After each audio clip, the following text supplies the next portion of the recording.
नमस्कार। ब्रिटेन में बड़ा आतंकी हमला हुआ है। इस खबर से जुड़ी एक एक डिटेल जी न्यूज पर लगातार आप देख रहे हैं। शुरुआत बुलेटिन की न्यूज 50 के साथ करते हैं। ब्रिटेन के मैनचेस्टर एरिना में आतंकी हमला। पुलिस के मुताबिक धमाके में 19 लोगों की मौत, 50 से ज्यादा लोग घायल हुए हैं।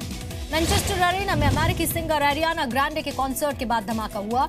चश्मदीदों के मुताबिक धमाके की 2 तेज आवाज सुनाई दी।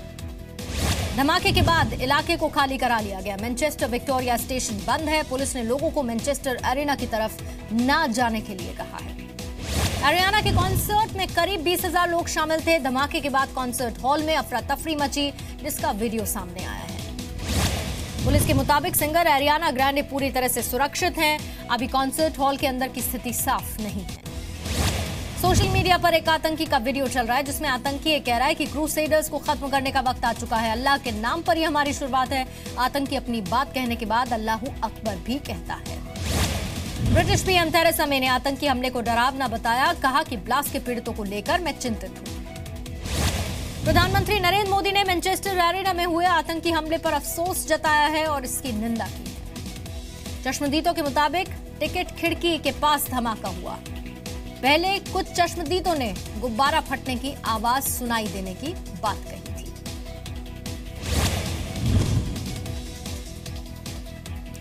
ग्रेटर मैनचेस्टर पुलिस ने लोगों से इलाके से दूर रहने की अपील की है।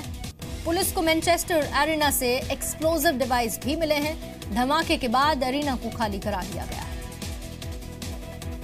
ब्रिटेन में 2005 के बाद ये सबसे बड़ा हमला। प्रधानमंत्री थेरेसा मे ने अपना इलेक्शन कैंपेन सस्पेंड कर दिया है।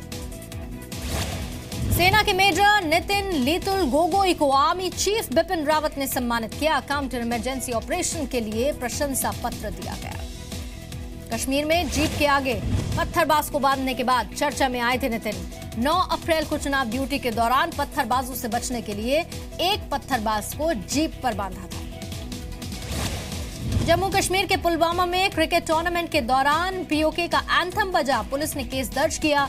आयोजकों को पूछताछ के लिए बुलाया गया। पुलवामा स्पोर्ट्स स्टेडियम में यह मैच हुआ था। शाइनिंग स्टार पंपोर और पुलवामा टाइगर्स के बीच मुकाबला खेला गया था। भारत विरोधी नारेबाजी भी हुई। पीओके का एंथम बजाए जाने पर कांग्रेस ने बीजेपी को घेरा। कश्मीर मुद्दे पर विपक्षी दलों के साथ बैठक करने के संकेत भी दिए।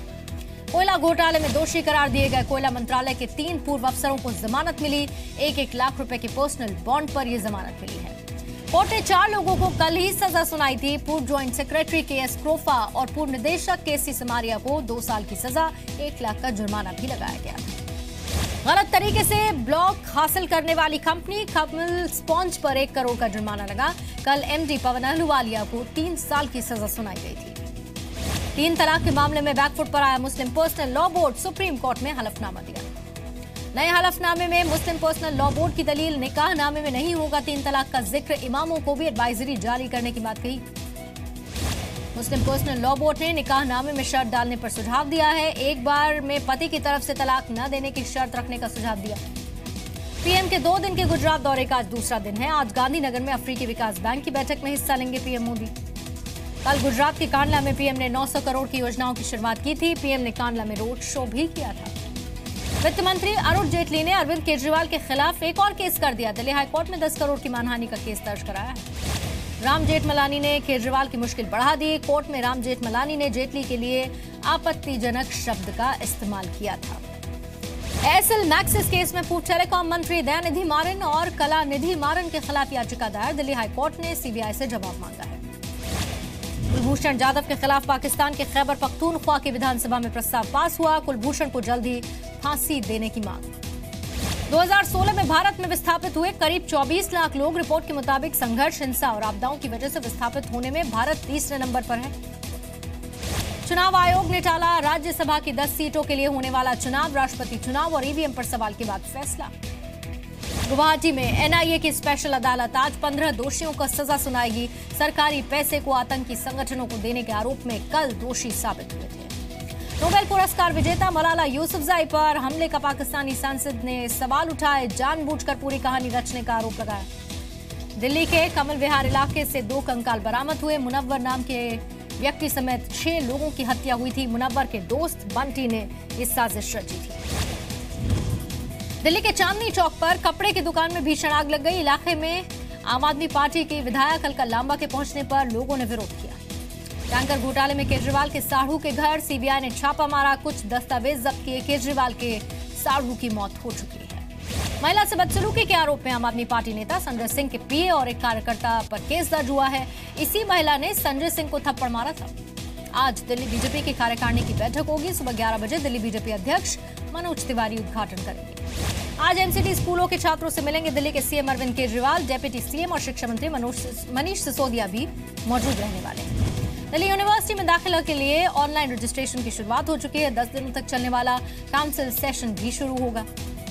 दिल्ली में 1984 सिख दंगों का मामला, जगदीश टाइटलर ने कोर्ट में लाई डिटेक्टर टेस्ट कराने से इनकार किया। मुंबई में आत्महत्या करने वाले 25 किसानों की अस्थियां लेकर धरने पर किसान बैठा है। सीएम फडणवीस से कर्ज माफी की मांग की है। पणजी पहुंचे आधुनिक सुविधाओं वाली ट्रेन तेजस कल शाम मुंबई के छत्रपति शिवाजी टर्मिनस से रवाना हुई थी। यूपी में शराब बिक्री का लाइसेंस देने में करप्शन के आरोप पर हाईकोर्ट में सुनवाई। मायावती अखिलेश राज में बड़े घोटाले का आरोप है। लखनऊ के श्यामा प्रसाद मुखर्जी अस्पताल में बदहाली का आलम है। डॉक्टर से मिलने, दवाई लेने के लिए कई घंटे तक मरीजों को लाइन में लगना पड़ता है। यूपी के बुलंदशहर में पंचायत का तुगलकी फरमान, प्रेम विवाह करने वाले जोड़े को जिंदा जलाने का फरमान देने का आरोप। यूपी के गोंडा में शौच के लिए बाहर गई लड़की को अगवा कर गैंगरेप वारदात के 3 आरोपी गिरफ्तार। लुधियाना में बदमाशों के 2 ग्रुप के 12 सदस्य गिरफ्तार। बदमाशों के कब्जे से 2 पिस्टल, 8 कारतूस समेत कई हथियार भी मिले। इंदौर में कैफे में काम करने वाली लड़की की कमरे में घुसकर हत्या, शव पर केरोसिन डालकर जलाने के बाद हत्यारा फरार हुआ। इजरायल दौरे पर गए अमेरिकी राष्ट्रपति डोनाल्ड ट्रंप ने ईरान को चेतावनी दी है। आतंकियों की आर्थिक मदद बंद करने के लिए कहा। थाईलैंड की राजधानी बैंकॉक में एक आर्मी हॉस्पिटल में बम धमाका, 25 से ज्यादा जख्मी।